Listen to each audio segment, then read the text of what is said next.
We are about to be joined, I understand, by the president, the former president of the United States, who you know gave the Presidential Medal of Freedom in 2020 at the State of the Union address to Rush Limbaugh. President Trump, are you with me? I am, and it was a great honor to do so. When we gave the Medal of Freedom, it was something special. It was an incredible night. We gave it during the State of the Union address, and it was especially half the room. Half the room went crazy, and the other half of the room, they knew he should get it. But it was special, and he was special. Mr. President, thank you for joining us. When was the last time you spoke with Rush Limbaugh? 3 or 4 days ago. I'd call him just to find out. You know, his fight was very, very courageous, and he was very, very sick. And, you know, from diagnosis on, it was just something that was not going to be beaten, but you wouldn't know it. And he is married to an incredible woman, Kathryn, who really, every time I spoke to him, he would tell me how great she was. She took such great care. He was very brave. I mean, he, in theory, could have been gone 4 months ago, really.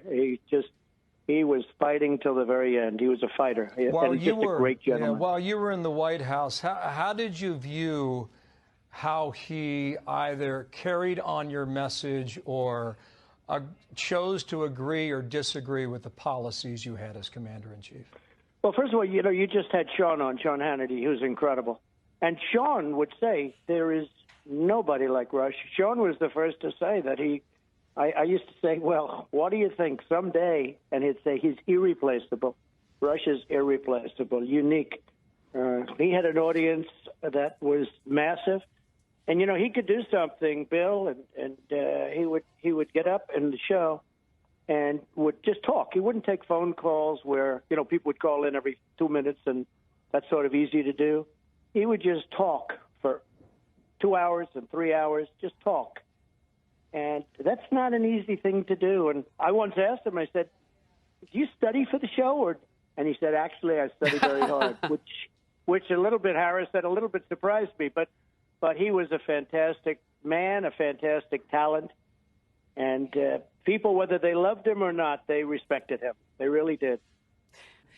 And President Trump, I have always wondered, just seeing the look of surprise on Rush's face, what he knew about that moment and what you learned that he was going through in that moment after. He is succumbed to tears, and I was curious, what did he know was coming? So I did tell him beforehand, because we didn't have the power of not doing it. You know, Rush was very sick at the time. He was at a hospital in Boston, and I didn't want to do the surprise thing. I wish I could have done that, but we really didn't have that power of doing it, because he had to, it was a very difficult thing for him to come into Washington from where he was, and he did it. And there was questions as to whether or not he was just a very brave guy. He was amazing, and he came in, and it was, as he told me, it was the greatest honor of his life. And everybody in the room, you know, you're talking about the Republicans and the Democrats. You had half of that room went crazy. You remember the evening well, I'm sure. It was a very unique moment.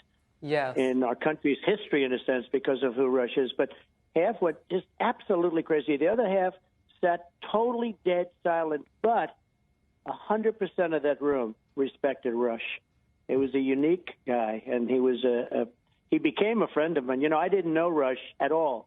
I had essentially never met Rush. And then when we came down the escalator, he liked my rather controversial speech. I made that speech that was a little bit on the controversial side, and he loved it. And he was, without ever having met him or talked to him or, you know, had lunch with him or asked him, he was with me right from the beginning. And he liked what I said, and he agreed with what I said, and he was just a great gentleman, great man. Mr. President. That is such fascinating detail that you're giving, Mr. President, about how you didn't really know him all that well, yet he became someone who carried your message. I'm curious to know what you wanted him to know, and maybe you got to tell him in the last 3 or 4 days that you spoke about the difference that he made for you. Well, I think he did, and I've heard as many as 39 million people. You know, that's an audience that you don't hear about anymore. and I heard 39 million people. And I don't know if you remember, maybe 3 or 4 months ago, I did his show, and I heard they had a tremendous audience, and it lasted for like a long time. The interview was like an hour, and it just went right through, and it was, his questions were fascinating. I think the show was fascinating. He had a way of, he had an insight that few people have. He was a very unique guy, and he had tremendous insight. He got it. He really got it. He was very street smart in a sense, and a lot of people wouldn't know, but he was very, very street smart. He really got it. Tell us more about how you two got to know each other. I'm thinking of 2015, the summer, 17 candidates on a stage in Cleveland. Right. At what point did he concede that you were the guy, and how did that come about? Well, I got a call from a friend of mine who was a big Rush fan, and he said, Rush loves you. I said, I don't see that. You know, I hadn't heard. I'm not able to listen to the radio during the afternoon too much. You're on the trail and you're making speeches or doing whatever you're doing. I was actually making speeches and running a business. I was doing both of them simultaneously, right? And he just told me that, and then all of a sudden I started getting little transcript stuff. I would try to listen every once in a while. He was there right from the beginning, and it was incredible. And then I guess I called him just to thank him, and we developed just some very good friendship. We played golf together a little bit. He was a very strong guy, physically very strong, hit the ball a long way. I guess the reason I asked that question, you think back about 5 years ago, you Right. don't strike me as his kind of guy back then. What changed?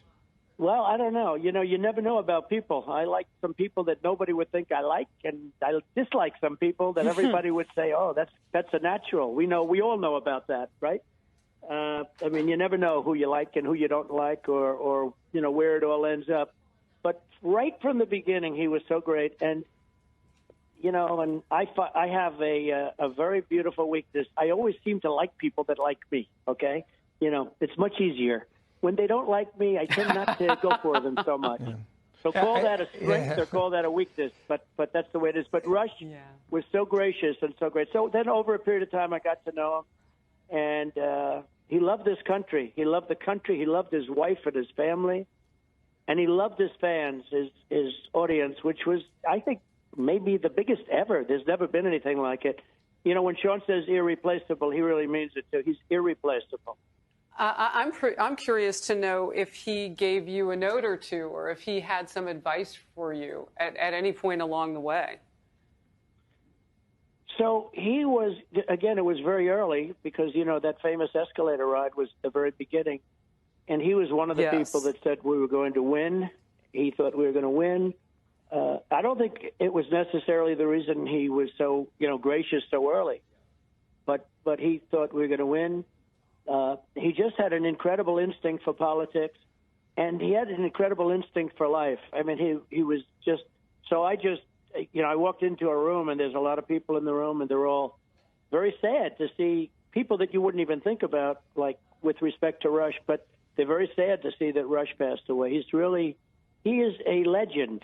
He really is. There aren't too many legends around, but he is a legend. And to those people that listen to him every day, like, it was like a religious experience for a lot of people. I mean, his fans, they just wouldn't miss him. A very, very unique person. Yeah.